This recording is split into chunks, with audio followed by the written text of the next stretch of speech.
Un nuevo capítulo de Biblia Fácil. Cuánto me alegra poder saludarte, tú que estás allí del otro lado y como siempre acompañando esta nueva temporada. El mensaje de los tres ángeles es el tema de estudio de esta temporada. Y ya hemos hablado aquí en los capítulos anteriores de que hay tres ángeles que representan el pueblo de Dios en el tiempo del fin, dando un mensaje para el mundo antes de la venida de Jesús. Ellos conocen el Evangelio eterno, mas el Evangelio, que es Jesucristo, también tiene algunos imperativos. ¿Conoces de Jesús? Teme a Dios. ¿Conoces de Jesús? Adora a Dios. ¿Conoces de Jesús? Entonces tienes que temer, tienes que adorar y tienes que darle gloria. Por eso es que este Evangelio eterno tiene que ser estudiado a más profundidad. Y hoy vamos a hablar sobre las implicancias del Evangelio eterno. El mensaje central es Cristo. ¿Más que Cristo? ¿Solo como Salvador? No, también como Creador, también como Juez. Y hoy queremos hablar sobre la expresión de Apocalipsis 14, el Evangelio eterno. Bienvenido, está comenzando Biblia Fácil. Y bienvenidos amigos, vamos a un capítulo más, es el tercer tema, el tercer estudio de esta temporada. Estamos listos entonces para nuestro tema de hoy. Vamos a una oración, vamos. Querido Dios, estamos con nuestro corazón abierto para poder una vez más entender tu palabra. Pedimos la presencia de tu Santo Espíritu que puede estar aquí en este lugar para que pueda guiarnos al conocimiento de tu verdad. Que tu palabra pueda ser exaltada, que Cristo pueda ser glorificado y al poder contemplar la belleza y la hermosura de quién es Cristo, podamos tomar una decisión de comprometernos con Él, de amarlo con todas nuestras fuerzas y de poder vivir para Él. Toma nuestra vida en el nombre de Jesús. Amén. Muy bien amigos, hoy nuestro tema será el Evangelio eterno. Sobre el Evangelio eterno venimos hablando desde el primer programa, porque ya dijimos que la base de la predicación es el Evangelio eterno, y el Evangelio es Cristo. Y el Evangelio es eterno porque el Evangelio no cambia, el Evangelio es uno solo. Hoy vamos a ver qué cosa hace que este Evangelio pueda ser eterno. ¿Por qué razón? Porque cuando uno tiene en la mente de eterno es algo que no tuvo un comienzo y no tendrá un final, ¿no? Es eterno. ¿Por qué dice Apocalipsis capítulo 14 que el Evangelio es eterno? Para nosotros, en nuestro concepto, el Evangelio apenas se necesitó cuando Adán y Eva cayeron en pecado, ¿verdad? Ahí necesitaban un Evangelio, las buenas nuevas, la buena noticia. Pero ¿por qué dice que es eterno? ¿Existió después del pecado? ¿Antes del pecado? ¿Cómo es esto? Vamos al texto bíblico. Apocalipsis 14:6 dice así: vi volar por en medio del cielo a otro ángel que tenía el Evangelio eterno para predicar a los moradores de la tierra, a toda nación, tribu, lengua y pueblo. Esta expresión nación, tribu, lengua y pueblo es parecida a la de Mateo 24:14, cuando Jesús dice: será predicado el mensaje a toda nación, tribu, lengua y pueblo, a todo el mundo, y entonces vendrá el fin. Antes del tiempo del fin, ¿cuál mensaje va a ser predicado? Este de aquí. Y este primer mensaje tiene que ver con el Evangelio eterno. Muy bien. ¿Qué cosa es el Evangelio? La palabra Evangelio es un término que significa buenas nuevas. Es interesante que la palabra evangelio es una de las palabras más mal comprendidas en el mundo. ¿Por qué razón? Muchos pueden creer que evangelio representa un conjunto de reglas. Evangelio representa un conjunto de prohibiciones. Muchos pueden creer que evangelio son restricciones. Porque cuando alguien habla, por ejemplo, él es evangélico o va a la iglesia, o ya te volviste evangélico, ¿qué cosa está en la mente de las personas? Ya te colocaste en una prisión. Ya estás restringido de hacer muchas cosas. Pero el Evangelio no es eso. El Evangelio es Cristo. Evangelio es libertad. Evangelio es buena noticia. Tanto así que el apóstol Pablo, en Romanos capítulo 1, versículo 16, él dice así: no me avergüenzo del evangelio. ¿Y por qué no me avergüenzo del evangelio? Porque es poder de Dios. Ustedes saben que el evangelio era locura para los griegos, era locura para la cultura de ese tiempo. ¿Por qué razón? Porque para ellos concebir que un Dios se haga ser humano y muera era ridículo, totalmente. Mas Pablo dice: yo no me avergüenzo del evangelio porque representa salvación. Es el poder de Dios. Muy bien, el evangelio entonces son buenas nuevas. No es un conjunto de teorías o reglas. El evangelio tiene por lo menos 4 características importantes en la Biblia. En primer lugar, el evangelio fue diseñado por Dios en la eternidad. Ahí viene la pregunta: ¿cuándo? Eso vamos a ver ahora. Número 2, el evangelio fue revelado por primera vez a Adán y Eva en la entrada del pecado. ¿Notan ustedes la diferencia? Fue diseñado en la eternidad, pero fue revelado después de la entrada del pecado, porque ahí era necesario. Número 3, la tarea del pueblo de Dios es predicar el evangelio en todo el mundo. Y una de las cosas lindas es que el evangelio será el tópico de estudio del pueblo de Dios por toda la eternidad. O sea, el evangelio para nosotros es comprensible hasta cierto punto, pero hay tantas cosas del evangelio que necesitamos conocer, y eso lo entenderemos en la eternidad. ¿Y por qué el evangelio es tan simple y complejo a la vez? Por una razón sencilla, hablando de la simplicidad. La complejidad dejaremos para la eternidad. Hoy vamos a hablar de la sencillez del evangelio. Primero vamos a entender cómo es que el evangelio fue diseñado en la eternidad. ¿Por qué es eterno? Vamos a Apocalipsis capítulo 13. Apocalipsis capítulo 13, versículo 8. Comienza el texto diciendo así: la adoraron todos los habitantes de la tierra, cuyos nombres no estaban escritos desde el principio del mundo en el libro de la vida del Cordero que fue inmolado. Ahora, las versiones, la Reina Valera por lo menos dice que estaban escritos desde antes de la fundación del mundo, ¿verdad? Muy bien. ¿Quiénes adoran a la bestia? Aquellos que sus nombres no estaban escritos en el libro y aquellos que no creyeron en ese evangelio. ¿Cómo entender la eternidad del evangelio? Primera de Pedro capítulo 1, versículo 18 hasta el versículo 20. Miren lo que dice Primera de Pedro capítulo 1, versículo 18 hasta el versículo 20. Este es un texto clarísimo para poder entender por qué el evangelio es eterno. Primera de Pedro capítulo 1, verso 18 hasta el verso 20. Samuel, ¿tienes el texto? ¿Puedes leer, por favor? Y dice así: sabed que habéis sido rescatados de la vana conducta que recibisteis de vuestros padres, no con cosas corruptibles como oro o plata, sino con la sangre preciosa de Cristo, como de un cordero sin mancha ni defecto. Él estaba destinado desde antes de la creación del mundo, pero manifestado en este último tiempo por amor a vosotros.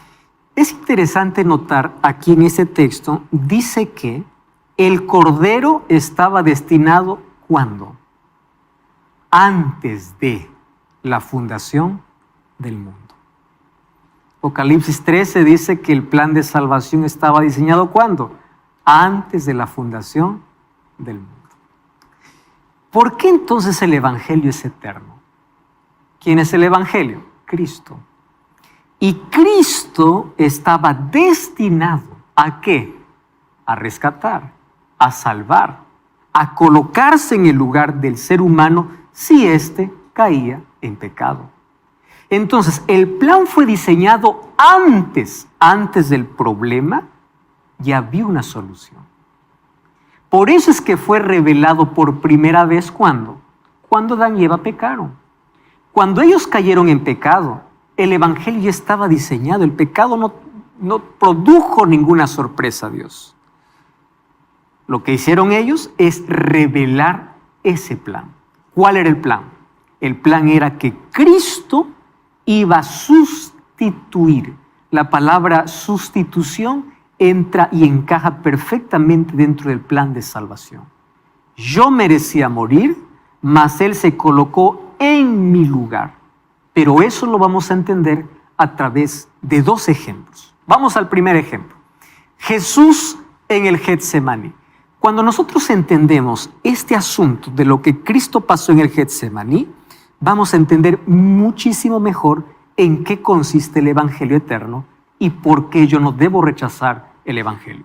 Vamos al libro de Mateo capítulo 26. Mateo capítulo 26, versículo 37 hasta el versículo 39. Mateo capítulo 26, versículo 37 hasta el versículo 39. ¿Quién tiene el texto? Sí, le tienes el texto. ¿Puede leer, por favor? Llevó a Pedro y a los dos hijos de Zebedeo. Y empezó a entristecerse y angustiarse en gran manera. Ujú. Entonces Jesús les dijo: estoy abrumado de tristeza hasta el punto de morir. Quedaos aquí y velad conmigo. Muy bien. Esta es la escena antes de que Cristo sea condenado. O sea, después que participó de la cena, la última cena con sus discípulos, ¿fue para dónde? Para el Getsemaní. En ese trayecto, Él lleva a 3 de sus discípulos, se separa y les dice: mi alma está angustiada hasta la muerte. Vamos al versículo 42 y versículo 43. Por favor, continúa leyendo ahí. Por segunda vez se apartó y oró diciendo: Padre mío, si esta copa no puede pasar de mí sin que yo la beba, hágase tu voluntad. Volvió y otra vez los halló dormido, porque Muy bien. sus ojos estaban cargados de sueño. Muy bien. ¿Qué cosa es lo que entendemos aquí de la angustia de Jesús?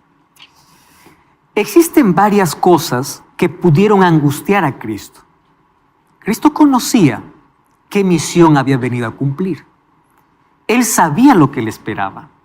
Él sabía que el precio para pagar por la salvación del hombre sería su propia vida. Conocía su misión.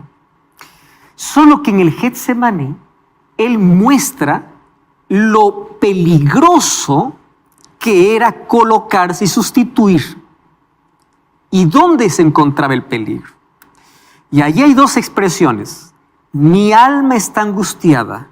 Estoy triste hasta la muerte. Oren conmigo. Muy bien. Ellos no pudieron o estaban tan graves sueños que no oraron. Nuevamente Jesús fue. Y ahí vienen muchos comentarios y dice así: Jesús estaba triste y angustiado porque Él sabía la muerte que iba a pasar. Es verdad, la crucifixión fue creada por los asirios, fue adoptada por los romanos y era una de las muertes más crueles de la historia. Una de las cosas más implacables. Imagínense tener que traspasar. O sea, pero no era el único hombre que iba a morir crucificado.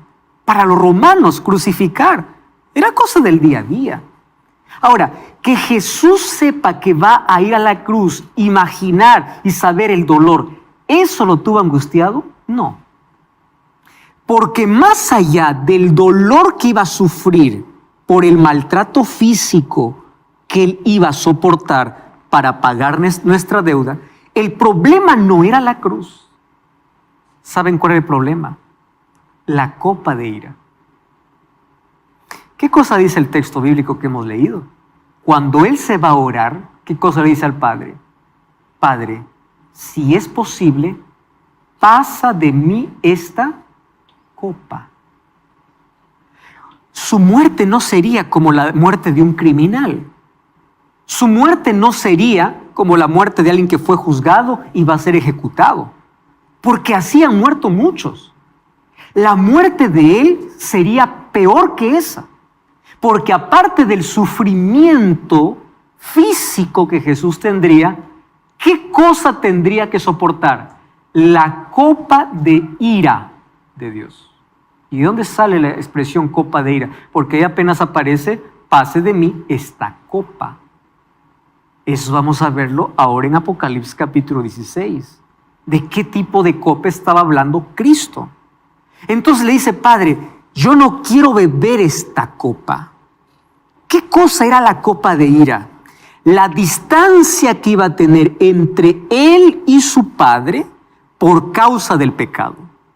El dolor físico era una cosa, pero la separación del Padre para beber la copa de ira solo era otra cosa. Entonces, ¿qué cosa le angustia a Jesús? Lo que le angustia a Jesús no es la muerte de cruz simplemente. Lo que le angustia a Jesús es la copa. Y él se va, y ustedes saben que en el Getsemaní literalmente pudo definirse la salvación. Ya estaba planeado, ya fue revelado, pero en el Getsemaní pudo desistir. Jesús pudo decir, ¿sabes qué, Padre? Dejamos nuestros planes, yo vuelvo al cielo. Que el ser humano por pecador reciba esta copa. ¿Por qué tengo que beberla yo? ¿Por qué tengo que beber la copa que el ser humano necesita? Cuando él se va y ora, le dice, Padre, si es posible, quita de mí esta copa. Más le dice, más que se haga tu voluntad. ¿Qué cosa hubo del Padre? Solo silencio. ¿Y el silencio qué cosa significaba? Es la voluntad. Vamos a continuar. Ese es el plan. Tú vas a beber la copa de ira que el ser humano necesitaba beberla. Ahora, ¿quién es el que da literalmente esa copa? Mira lo que dice Juan capítulo 18, versículo 11. Juan capítulo 18. Interesante, ¿no? Juan capítulo 18, versículo 11, para ver hasta dónde el pecado puede herir a Dios. Juan capítulo 18, versículo 11, dice así. Jesús entonces dijo a Pedro, mete tu espada en la vaina. ¿Por qué? ¿Qué cosa dice allí? La copa que el Padre me ha dado, ¿no la he de beber? ¿Qué cosa estaba intentando Pedro? Queriendo defender a Jesús, queriendo impedir que él vaya a la cruz. Y para Cristo, después de la oración de Getsemaní, ¿qué cosa estaba claro? Yo voy a beber esa copa. Cuando vamos a Lucas, encontramos que en el Getsemaní él sudaba gotas de sangre. Tanta era la angustia que él tenía por la separación que iba a experimentar, porque él estaba cargando los pecados de toda la humanidad. Esa separación le causaría la mayor angustia. Ahora, fíjense otro asunto interesante.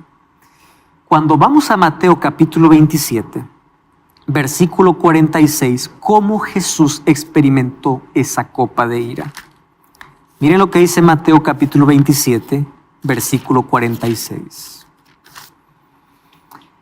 No estamos aquí minimizando obviamente el dolor y el sufrimiento que Jesús pasó, porque si solamente nos detenemos a hablar sobre el sufrimiento, sobre lo que significó rasgar las manos, la corona de espinas y todo lo que pasó, pues esto es terrible, que el ser humano tendría que pasar. Sin embargo, ese sufrimiento también lo pasaban ¿quién? Otras personas, como criminales. Jesús lo pasó como alguien que estaba sustituyendo al ser humano. Por eso es que el énfasis de su muerte no estaba en el sufrimiento físico, sino en la copa de ira que está bebiendo. Mateo capítulo 27, versículo 46, dice así. Cerca de la hora novena, Jesús clamó a gran voz diciendo, Elí, Elí, lama sabactani, que significa, Dios mío, ¿por qué me has desamparado? ¿En qué consistía esa copa de ira que Cristo iba a experimentar? La separación del Padre por causa del pecado. A tal punto de sentirse totalmente solo en la cruz. Por eso es que Mateo cuenta que desde el mediodía hasta las 3 de la tarde, por lo menos, ¿qué cosa hubo sobre la tierra? Oscuridad. Y esa oscuridad fue mandada por el Padre. ¿Por qué razón? Porque el Padre no quería que nadie pueda presenciar la agonía que su Hijo estaba pasando al beber la copa de ira. Va a llegar el tiempo donde vamos a hablar sobre la ira de Dios. Y así como hablamos del amor de Dios, En la Biblia encontramos un antropomorfismo hablando acerca de la ira de Dios. Mas no es la ira temperamental como los seres humanos tenemos. No es la ira descontrolada que los seres humanos podemos tener. Mas la ira de Dios está en base a su santidad, que no tolera el pecado, que quiere destruir al pecado. Entonces, por querer destruir al pecado, el ser humano tenía que ser destruido. Pero allí se colocó Cristo, y Cristo tomó nuestro lugar, y Él bebió la copa de ira que el ser humano tenía que pasar. Jesús no vino para librarnos de la consecuencia primaria del pecado. Alguien preguntó así, me dice, pastor, si Jesús ya murió en la cruz, ¿por qué la gente sigue muriendo? ¿No? Si es que Él ya venció la muerte, ¿por qué sigue existiendo muerte hoy? Que Jesús no vino para poder librarnos de la consecuencia primaria. Jesús vino para librarnos de la consecuencia final del pecado. ¿Qué cosa es? La muerte eterna. ¿Qué tipo de muerte Cristo experimentó en la cruz? No es la primera muerte. Es la muerte donde está la copa de ira, la separación eterna. Y allí Jesús dice, Dios mío, ¿por qué me has desamparado? La agonía, la angustia, la separación fue tan oscura en ese momento para Jesús, que poco después de esa palabra, solo la fe, la confianza que tenía en ese plan que habían diseñado en la eternidad, le hace decir, consumado es, y luego, Padre, en tus manos entrego mi espíritu. Esa copa que Jesús bebió era la copa de ira de Dios contra la transgresión. ¿Cómo la bebió? Contando acerca del sufrimiento, vamos a Isaías capítulo 53, que es el capítulo mesiánico por excelencia del Antiguo Testamento. El profeta Isaías en el capítulo 53 habla acerca del sufrimiento que tendría el Mesías. Y miren lo que dice Isaías 53, desde el versículo 1. ¿Quién ha creído a nuestro anuncio? ¿Sobre quién se ha manifestado el brazo de Jehová? Subirá cual renuevo delante de él como raíz de tierra seca. No hay hermosura en él, ni esplendor, sin atractivo para que le apreciemos. Despreciado y desechado entre los hombres, varón de dolores, experimentado en sufrimiento, y como que escondimos de él el rostro, fue menospreciado y no lo estimamos. Llevó nuestras enfermedades, sufrió nuestros dolores. ¿Y cómo termina esa expresión? Presten atención a esa expresión. Pero nosotros tuvimos por azotado, como herido y afligido. ¿Por quién dice? Por Dios. Esa aflicción que recibió, ¿qué cosa sería? La copa de ira que él bebió. Ahora, ¿cómo nosotros vemos ejemplificado el plan de salvación? Esa copa de ira de Dios para poder destruir el pecado desde el jardín del Edén. Fíjense lo que sucede. En Génesis capítulo 2, versículo 25, encontramos una expresión curiosa. Antes del pecado, dice que Adán y Eva estaban desnudos y no se avergonzaban. La razón es simple. ¿Por qué ellos no se avergonzaban? Porque aunque no tenían una ropa física, palpable, ellos estaban cubiertos. ¿Por qué? Por una luz celestial. Esa luz celestial representaba el carácter perfecto que había en ellos. ¿Qué representaba? La gloria de Dios de manera visible. Cuando ellos pecaron, según Génesis capítulo 3, versículo 10, lo primero que ellos se dan cuenta, ¿cuál es la primera evidencia de que dijeron, wow, pecamos? ¿Cuál es la primera cosa que se dan cuenta? Están desnudos. Por eso es que cuando escuchan la voz de Dios, ¿qué cosa hacen? Se esconden. Recuerdan que Génesis 3:10 dice, oímos tu voz y tuvimos miedo. ¿Por qué? ¿Cuál es la razón de su miedo? Estamos desnudos. Y ahí Jesús le responde y dice, Dios le responde y dice, ¿y quién les dijo que estaban desnudos? ¿Cómo ustedes sabían? ¿Qué cosa es lo que perdieron? La santidad, la luz que los cubría, ¿y qué perdieron? La gloria de Dios. ¿Qué dice Romanos 3:23? Por cuanto todos pecaron y todos están destituidos de la gloria de Dios. El ser humano cuando pecó quedó desnudo y perdió esa gloria. Y como estaba destituido de Dios, al ser destituido de Dios, Dios es vida. ¿Cuál era su final? Muerte. ¿Y cuál era la advertencia que Dios había dado a Adán y Eva? El día que ustedes coman de este árbol, ¿qué cosa les dijo? Van a morir. Y la pregunta es, ¿hubo muerte o no? Porque cuando ellos comieron del fruto del árbol, ellos continuaron vivos. ¿Y dónde está la advertencia de que ustedes van a morir? Sí hubo muerte, pero hubo una muerte sustitutoria. 2 corderos murieron en su lugar. Por eso es que en el siguiente versículo dice en Génesis 3:21, Jehová Dios hizo al hombre y a su mujer túnica de pieles y los vistió. Para que exista túnica de pieles, ¿qué cosa tuvo que existir? Muerte de cordero. ¿Dios cumplió su palabra? Sí. ¿Hubo muerte? Sí. Pero hubo una muerte sustitutoria. Y esos corderos, ¿a quién representaban? A Jesucristo. Vamos a una brevísima pausa. No cambies el canal. Y estamos de regreso para continuar hablando. Regreso aquí en Biblia Fácil. Tú puedes acompañar esta temporada teniendo una revista en mano. Curso bíblico Biblia Fácil Apocalipsis te mostrará de manera detallada los temas que hoy estamos aquí presentando y además de eso fortalecerás tu vida. Así que puedes solicitarlo a través de nuestro WhatsApp que aparece aquí en pantalla o también a través de nuestro sitio web estudielabiblia.com. Puedes solicitarlo ahora mismo. Te recuerdo que es totalmente gratis. Muy bien, estamos hablando sobre el Evangelio eterno. Ese Evangelio fue planeado en la eternidad, fue revelado después que Adán y Eva cayeron.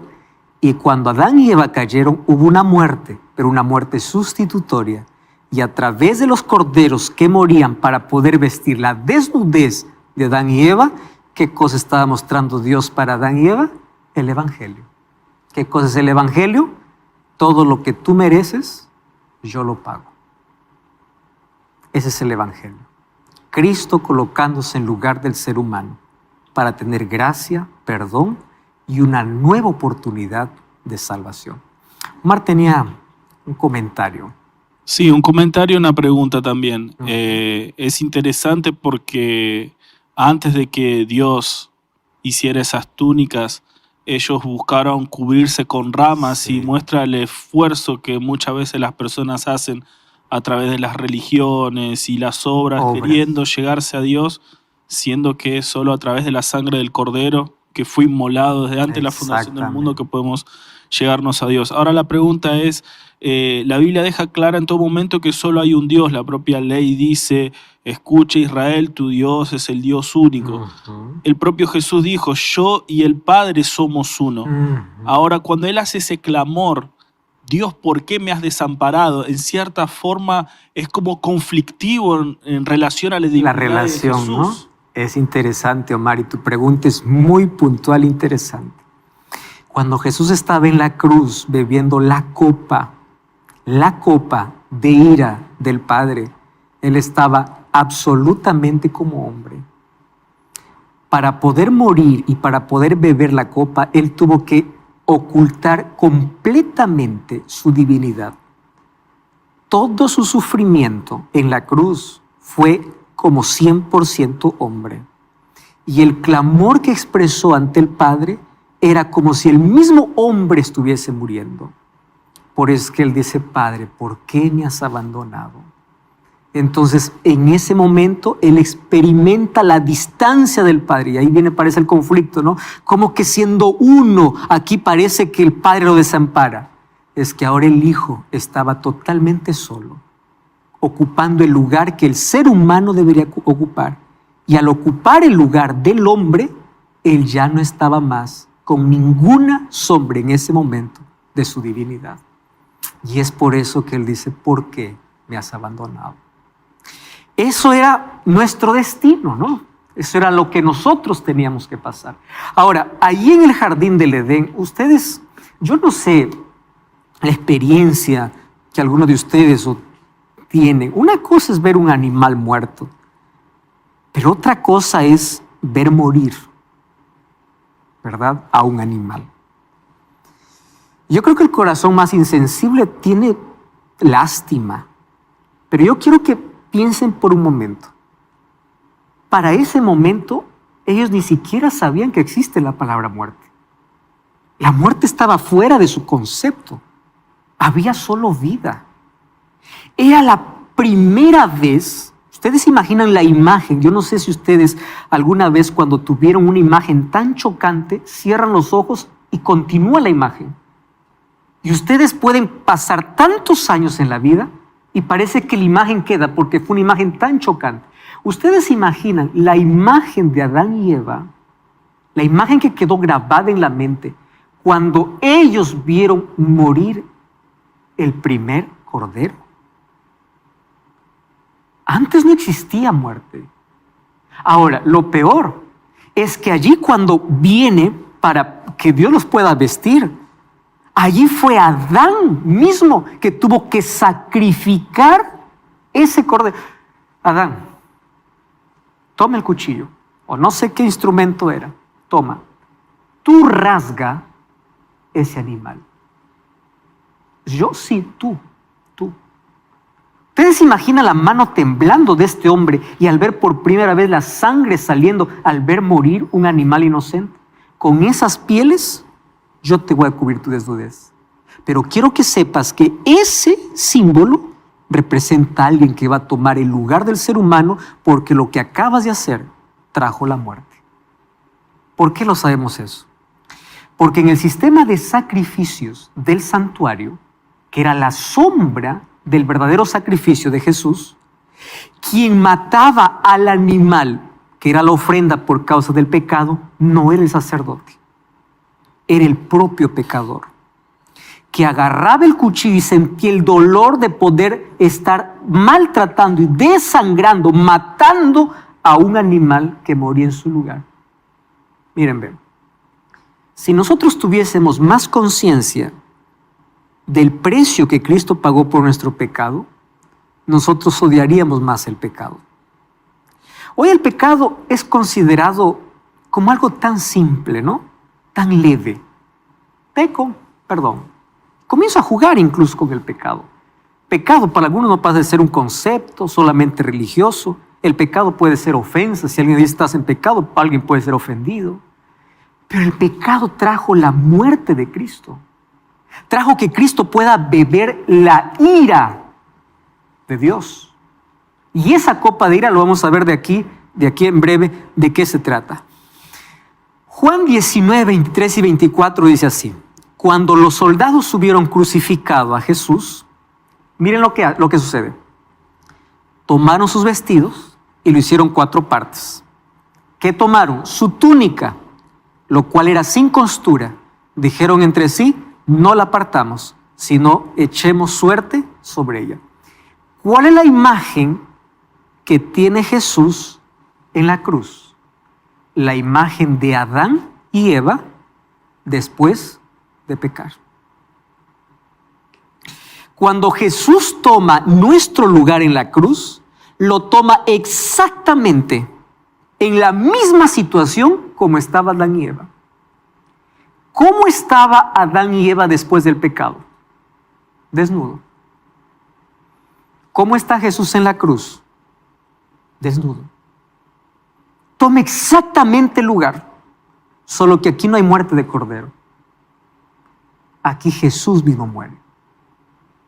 Él mismo es el cordero que fue sacrificado para vestir a Adán y Eva su desnudez. Ahora su sangre es la que nos da garantía de salvación.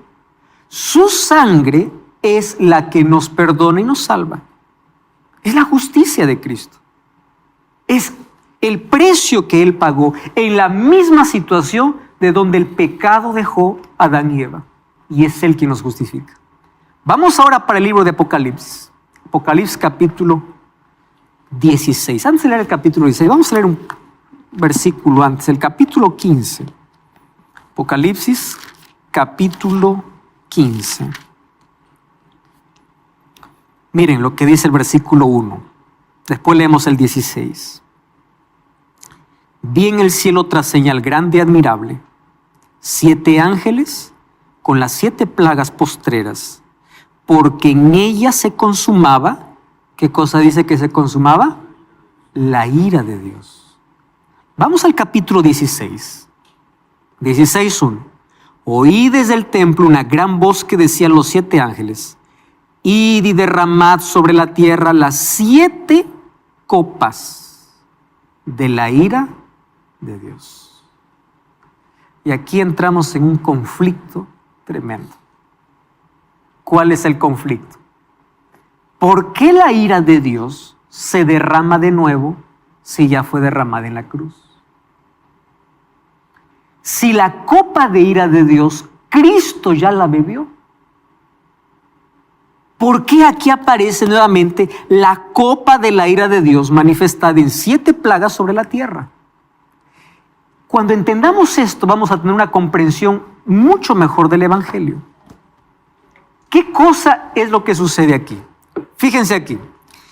Cuando estos ángeles derraman sus copas de la ira de Dios sobre la tierra, dice que hay un grupo que no bebe la copa de ira de Dios. ¿Recuerdan el texto de Apocalipsis 14? Vamos a volver a capítulo 14. Apocalipsis capítulo 14, en el mensaje de los 3 ángeles que nosotros estamos estudiando. Apocalipsis 14. Vamos a leer el versículo 9 y 10. Tercer ángel le siguió diciendo: si alguno adora a la bestia a su imagen y recibe la marca en su frente o en su mano, ¿qué dice? Él también beberá, ¿qué cosa beberá? Del vino de la ira de Dios, que ha sido vaciado puro en el cáliz de su ira, y será atormentado con fuego y azufre delante de los ángeles y del Cordero. Presten atención aquí. La ira de Dios ahora se derrama sobre aquellos que no obedecieron el mensaje del primer ángel y del segundo ángel. ¿Cuál es el mensaje del primer ángel? El Evangelio eterno, Cristo. ¿Cuál es el mensaje del primer ángel? Teme a Dios, adora a Dios, da gloria a Dios. Si es que dice, tú no obedeces el mensaje del primer ángel, y el mensaje del segundo ángel, ¿cuál es? Ha caído Babilonia. No participes de su adoración. No participes, porque si tú participas, también beberás de la ira. Quiere decir que aquellos que no beberán de la ira de Dios son aquellos que aceptaron el Evangelio eterno, aceptaron a Cristo como su Salvador. Ellos no beberán de la ira. ¿Por qué? Porque al aceptar a Cristo como mi Salvador, Él se coloca delante de mí y Él ya bebió de la ira de Dios por mí. Cuando yo no acepto a Cristo como mi Salvador, yo estoy despreciando el sacrificio de Cristo en mi favor. Y cuando desprecio el sacrificio de Cristo no tiene efecto en mi vida. Y como no tiene efecto en mi vida, ¿qué va a pasar conmigo? Yo beberé en carne propia la ira de Dios. Entonces tenemos 2 opciones. O aceptar a aquel que bebió la copa de ira por nosotros, o nosotros mismos beber esa ira de Dios. Y esa ira de Dios primero representado ¿por qué? Por 7 plagas. Es interesante que hay una comparación extraordinaria entre el libro de Ezequiel y el libro de Apocalipsis, con 2 naciones que primero aparecen como literal y luego de manera simbólica. Vamos a Ezequiel capítulo 39. Miren lo que pasa. Ezequiel capítulo 39, versículo 17. Ezequiel capítulo 39, versículo 17 hasta el versículo 19. Si ustedes leen a partir del capítulo 38, van a encontrar ahí un título que dice Profecía contra Gog y Magog. Lean el capítulo 38, versículo 2. Dice así: Hijo de hombre, pon tu rostro contra Gog en tierra de Magog. No se olviden de esos 2 nombres. Curiosos, pero nos va a servir ahora para una ilustración. El capítulo 39 habla de la destrucción. Miren el capítulo 39, versículo 1. Tú pues, hijo de hombre, profetiza contra Gog. Nuevamente, otra vez este nombre, Gog y Magog. Vamos al versículo ahora 17. Cristina, ¿puede leer el texto, por favor? Así dice Dios, el Señor, yo estoy contra ti, Gog, príncipe soberano de Mesec y Tubal. ¿Sigo? Sí, capítulo 39, 17 al 19. Oh. Y tú, hijo de Adán, así dice Dios, el Señor, di a las aves y a toda bestia, juntaos y venid, reunidos de todas partes a la víctima que os sacrificó, un sacrificio grande sobre los montes de Israel, y comeréis carne y beberéis sangre. Comeréis carne de fuertes y beberéis sangre de príncipes, de carneros,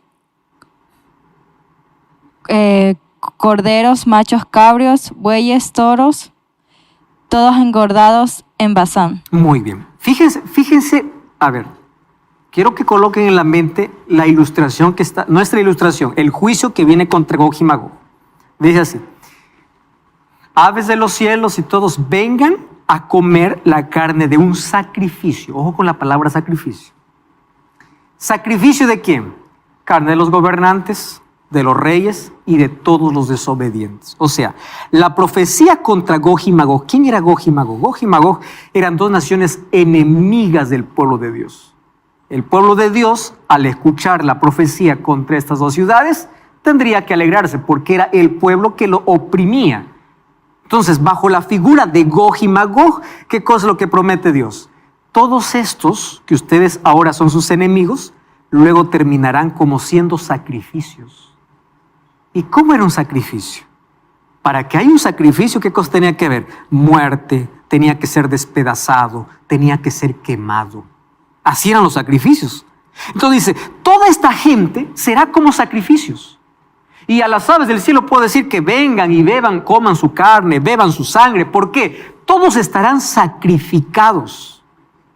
Guarden esa imagen y vamos al libro de Apocalipsis 20, 7 al 9. Apocalipsis capítulo 20, versículo 7 hasta el versículo 9. Dice así: cuando los 1000 años se cumplan, Satanás será suelto de su prisión y saldrá a engañar a las naciones que están en los 4 ángulos de la tierra. ¿Qué nombre aparece nuevamente allí? Gog y Magog, a fin de reunirlos para la batalla. Su número es como la arena del mar. Subieron por el ancho de la tierra, rodearon el campamento y la ciudad amada, pero de Dios descendió fuego y los consumió. Ahora, atención aquí. ¿Cuál era la profecía en Ezequiel? Todos estos serán muertos y quedarán como sacrificios, despedazados. La misma figura se usa en Apocalipsis para representar ¿a quién? A quienes están fuera de la ciudad. Porque dice que la ciudad de Dios está descendiendo y allí está todo ese pueblo representado por Gog y Magog. Gog y Magog, ¿quiénes son? Aquellos que no están dentro de la ciudad, o sea, aquellos que están perdidos. En Apocalipsis apenas un simbolismo de lo que en Ezequiel era una realidad. ¿Qué cosa sucede entonces con Gog y Magog? Cuando ellos se levantan para pelear, viene fuego y los destruye y los acaba. Ahora, ¿por qué razón? Gog y Magog representa al pueblo impío, aquellos que no están dentro de la ciudad por no haber aceptado a Cristo como su sacrificio. Y por no aceptar a Cristo como su sacrificio,